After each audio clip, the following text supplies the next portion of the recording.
Bonjour à toutes et à tous. Donc voilà, on partage notre écran.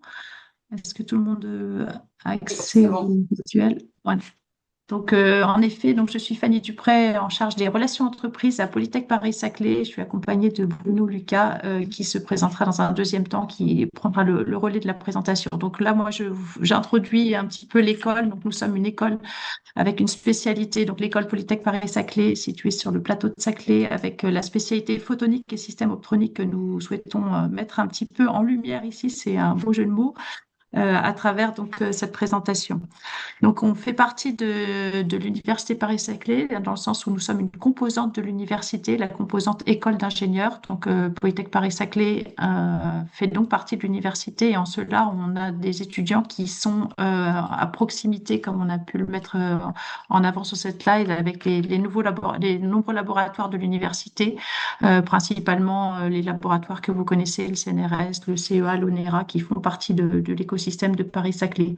Et on a donc une forte sensibilisation à la recherche de nos étudiants, puisqu'on a une grande partie des étudiants, notamment en photonique et système optronique, qui poursuivent en thèse. Donc l'université Paris-Saclay, bah, vous la connaissez, mais c'est énormément de laboratoires scientifiques.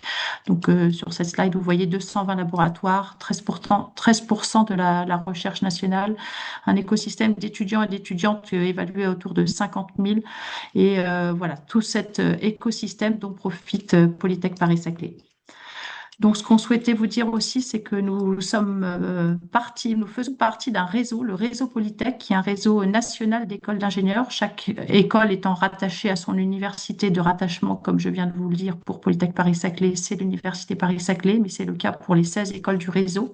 Et donc, nous sommes implantés sur l'ensemble du territoire avec cette multiplicité d'écoles et de domaines de formation. C'est-à-dire que nous, à Paris-Saclay, on a 4 domaines de formation que je vais vous présenter juste après, mais c'est dans chaque école du réseau que vous retrouverez des domaines de formation qui sont spécifiques à l'école. Donc, on a 3 types de parcours de formation: le parcours étudiant classique, le parcours par apprentissage ou le parcours formation continue. Et donc, quelques chiffres pour vous dire qu'on est avec une identité assez particulière d'école universitaire. On a un grand nombre de boursiers au sein de nos formations, on a un beau pourcentage de femmes au sein des formations et on diplôme à peu près 20 000 élèves par an. Non, pardon, on a 4 200 diplômés par an, mais on a 20 000 élèves par an à l'échelle du réseau. Voilà, on a à dépasser notre 115 millionième alumni au niveau du réseau Polytech. Donc, rapidement sur l'école Paris-Saclay, donc l'implantation, comme je vous ai dit, au sein de l'université Paris-Saclay. Donc, nous, à Paris-Saclay, on a 4 domaines de formation qui sont l'électronique et l'informatique pour l'embarquer, l'informatique et l'ingénierie mathématique, pardon, les matériaux et la dernière qu'on souhaite mettre en avant à travers cette présentation aujourd'hui et votre présence à tous, qui est la photonique et les systèmes optroniques, et que je vais laisser Bruno vous présenter. Bonjour à tous. Donc Bruno Lucas, le co-responsable du département. Alors, le département donc, délivre un diplôme et on a 4 voies d'accès pour obtenir le diplôme d'ingénieur. Donc, c'est ce qui est représenté ici. Donc, la filière initiale s'adresse aux étudiants qui rentrent sur concours. On a une voie d'accès de diplomation par apprentissage. Et là, les étudiants peuvent rentrer directement en apprentissage dans le cycle ingénieur, donc sur un contrat de 3 ans. Mais on a aussi des étudiants, des fois, qui, après un an de filière étudiante, veulent rentrer en apprentissage. Donc, on peut proposer des contrats de 2 ans, ou pour les étudiants qui veulent faire juste leur apprentissage en dernière année, des contrats d'un an. On a aussi la possibilité de diplômer par formation continue. Donc là, ça s'adresse à des gens qui sont en reprise d'études, donc ont minimum 3 ans d'expérience. Et dans ce cas-là, chez nous, la formation dure 2 ans. Donc, ça suit le rythme de l'apprentissage. Et enfin, c'est un peu plus rare, mais il y a des gens qui bénéficient d'une bonne expérience, qui peuvent justifier de compétences, des compétences de l'école. À ce moment-là, on peut diplômer par VAE. Donc, il y a un petit dossier à faire et on délivre le diplôme dans ce cas-là. Je vous représente ici juste rapidement les compétences développées par l'école. Donc, notre formation, c'est la rencontre de la photonique et de l'électronique. Donc, on a en gros une bonne moitié de photonique et une petite moitié d'électronique dans la formation. On forme des ingénieurs qui sont plutôt type R&D et avec une approche système. Ça, je développerai un petit peu après. Donc là, vous avez les 4 compétences principales développées au sein de la formation. Donc, une première compétence, centrée sur tout ce qui est aspect photonique.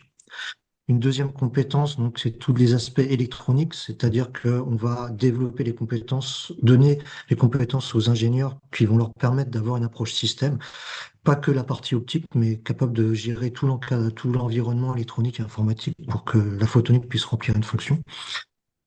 On a des compétences évidemment autour des projets dans le domaine de l'électronique. Donc nous, c'est une grosse partie, hein, la partie projet dans la formation.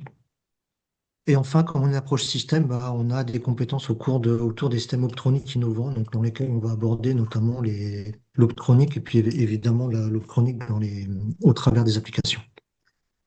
Très rapidement, donc là, la formation elle s'appuie sur quelques socles qui sont représentés ici. Donc un premier, j'ai réparti sur 4 socles.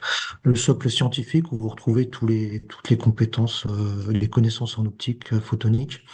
Un socle technique dans lequel on va retrouver toutes les compétences de conception optique, hein. Nous, on fait sur Code5, d'optomécanique et toute l'électronique qui est en lien avec la photonique, un traitement du signal, traitement des images et l'asservissement.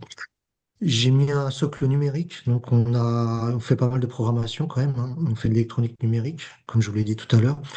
Et au niveau programmation, donc nous on est axé sur le C, c'est l'orienté objet pour les applications embarquées, et Python pour tout ce qui est image, intelligence artificielle et puis pilotage instrumental.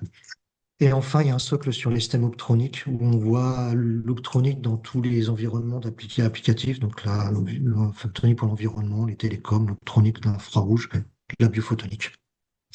Petite remarque, on a des gros projets, donc des projets de 5e année qui sont une centaine d'heures quand même en grande autonomie individuelle, et on a des projets interspé qui permettent de regrouper des ingénieurs de différentes spécialités où là, ils vont travailler en équipe.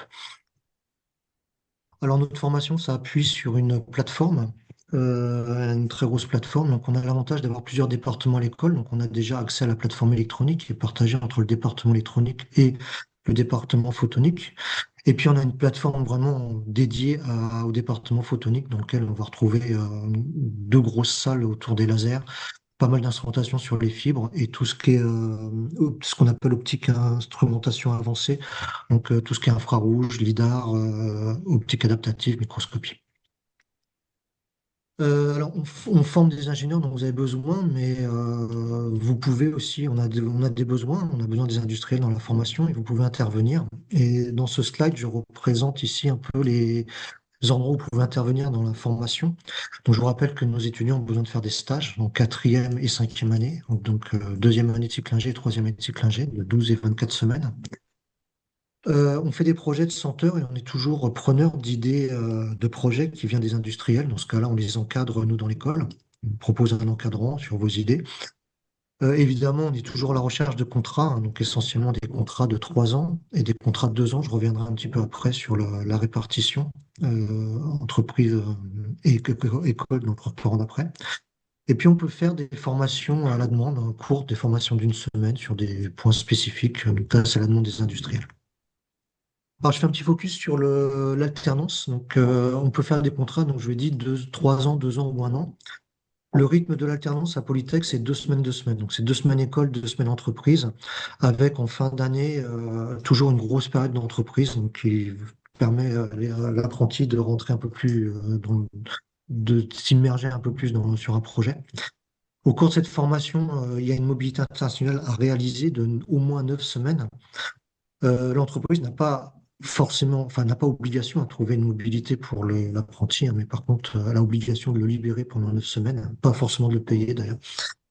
Et en général, c'est l'école, via ses partenariats, qui peut trouver des mobilités, ou alors ça se fait au sein de l'entreprise dans des filiales.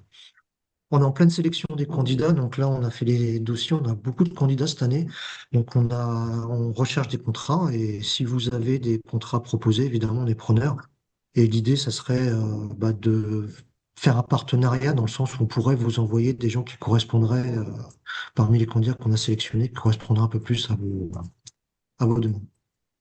Alors, je vais aller vite sur ce transparent. Donc là, l'idée, c'était de mettre, enfin, de mettre, comment dire, je trouve pas mes mots. De montrer un petit peu ce que peuvent faire nos étudiants. Donc là, c'est des exemples soit de missions d'apprentissage, soit d'intégration pour les ingénieurs qui ont été recrutés.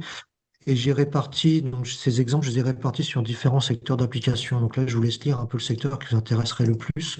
Donc vous avez l'automobile, l'instrumentation, l'aéronautique, la spatiale et la défense, et puis la photonique. Voilà, donc ça, c'est des exemples de missions que peuvent réaliser nos apprentis. Alors pour finir, voilà, donc l'idée c'était de vous dire que le cœur de métier de nos ingénieurs, c'est la photonique, mais ce sont des ingénieurs qui sont capables d'avoir une approche système, donc qui n'ont pas que la photonique comme compétence, sont capables de concevoir tout l'environnement qu'il y a autour de la photonique, et ils sont capables de travailler avec des ingénieurs d'autres spécialités, ça c'est notre ADN, on a 4 départements et on les entraîne à travailler ensemble, donc, avec des ingénieurs en informatique, en électronique ou plutôt spécialisés mécanique. Je te laisse la parole. Et pour conclure, donc, on est à votre écoute pour recueillir vos besoins, que ce soit en termes de formation pour vos propres besoins propres au sein de vos entreprises, de besoins de formation pour vos personnels, mais aussi pour nous pourvoir en offre de stage, en contrat d'alternance et même en offre d'emploi. Donc, les deux adresses s'affichent à l'écran qui sont les adresses sur lesquelles vous pouvez nous adresser vos besoins et vos demandes. Un grand merci pour votre Merci à vous. écoute. Merci pour votre présentation. Est-ce qu'il y a des questions? Alors moi j'en ai une première. Déjà, j'en ai trois en fait. Euh, Est-ce que vos étudiants trouvent facilement des stages? Quelles sont les entreprises qui engagent le plus vos étudiants? Et est-ce que vous exploitez notre site orientation photonique? Alors, pour les stages, en 4e année, nos étudiants en général vont faire c'est un stage de 12 semaines, ça correspond à la mobilité internationale. Donc on les envoie souvent en mobilité internationale. Pour être tout à fait franc, les étudiants de 4e année qui veulent faire une mobilité de semestre, dans ce cas-là, cherchent un stage dans l'industrie et on a du mal à les caser. Eux, les 4e années ont vraiment du mal à trouver des stages de 12 semaines. Donc ça, c'est un message aux industriels. Et c'est quoi le Euh, retour des industriels là-dessus? Pourquoi? C'est trop court, on Périodes de forme, stage qui sont, ouais, c'est vrai qu'on trouve facilement un stage en stage de fin d'études et bien identifié par les industriels et les étudiants ont une facilité à se projeter dans un stage de fin d'études. Par contre, c'est plus compliqué pour les stages de 4e année. Donc, je pense que là, c'est peut-être un petit appel qu'on fait s'il y a des industriels qui sont intéressés pour recueillir des stagiaires sur des périodes de 3 mois. Sachez qu'il y a une vraie demande des étudiants de découvrir des métiers, des secteurs à travers cette première expérience de stage en 2e année de cycle ingénieur. Ensuite, en dernière année, oui, les étudiants ont quand même, on a une formation qui est quand même bien identifiée. Alors, pas forcément dans le domaine de la photonique, et c'est pour ça qu'on fait un petit peu cette présentation et qu'on vous remercie de nous mettre en avant ce domaine à travers cette présentation d'aujourd'hui, parce qu'on n'est pas forcément très bien connu dans le domaine de la photonique et des systèmes optroniques, et pourtant, voilà, les étudiants sont aussi à la recherche de stages dans ces domaines. Et oui, on est quand même bien connu, alors des grands acteurs du domaine, hein. Les étudiants font beaucoup leurs stages chez les grands acteurs, Safran, Safran, Thales, Thales. on est quand même, on est aussi bien présent dans l'automobile, on est présent dans des secteurs où il y a des grands groupes. Maintenant, on fait vraiment appel aussi à tout l'écosystème de la photonique pour se faire connaître auprès de vous.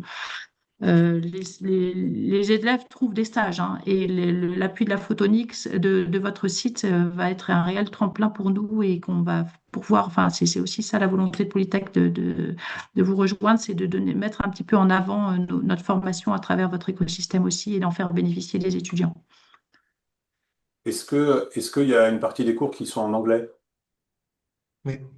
Alors, ils ont déjà des modules d'anglais. Bon, il y a pas beaucoup de cours, on a quelques cours en anglais. Les cours en anglais s'adressent essentiellement pour les étudiants qui vont faire un double cursus en dernière année. Comme on est dans la fac de Paris-Saclay, ils ont accès à énormément de masters et on a pas mal d'étudiants qui ont des projets plutôt spécialisés autour des lasers, autour des télécoms optiques. Et dans ce cas-là, ils font un cursus, une 5e année complètement en anglais. Ouais. Ok, ok. Sinon, dans la formation, on a quelques cours en anglais, mais pas énormément. Ok. Est-ce que vous avez des liens, des ponts, des partenariats avec des écoles de commerce? Je vous pose la question parce qu'en fait, quand on regarde les besoins de nos industriels, on a souvent besoin d'ingénieurs commerciaux.